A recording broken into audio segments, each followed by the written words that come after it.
Ouais, faut jamais dire jamais, donc on peut toujours encore agrandir derrière. D'ailleurs là on a ouvert en plus pour pouvoir gagner de l'espace, ça c'est l'ancienne pièce d'armes de la gendarmerie. On a ouvert ici, il y a toujours moyen de rajouter des frigos, rajouter des produits. On fera en tout cas tout pour faire de la place sur les étagères pour des nouveaux producteurs et des nouveaux talents agricoles.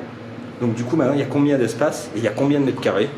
Alors en tout il doit y avoir 80 mètres carrés, tout espace confondu, et on a quasiment 50 producteurs. On en est vraiment pas loin, je crois qu'on est à 47 ou 48. Ça représente 500 références produits locaux. Et ensuite pour le vrac on est à 75 références. Du coup en janvier on a fermé pendant 15 jours pour pouvoir aménager les anciennes cellules de dégrisement de notre local qui était l'ancienne gendarmerie.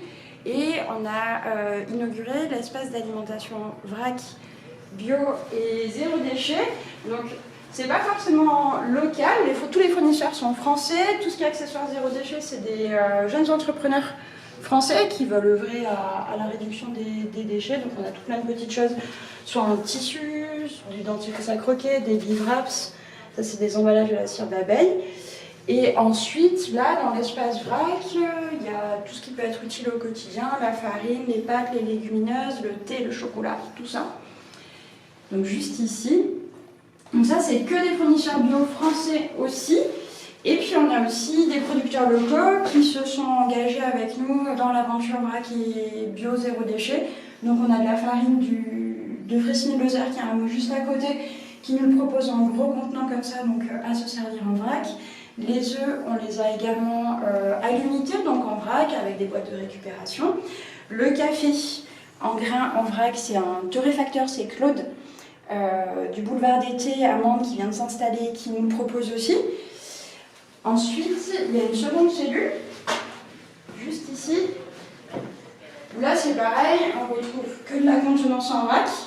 Mais de la même façon, les producteurs locaux se sont volontiers engagés dans l'aventure. Là, on a des pâtes de Florac, d'un producteur qui est à Florac. Qu'est-ce qu'on peut avoir d'autre en local? Enfin voilà, les producteurs locaux ont joué le jeu une nouvelle fois. C'était prévu?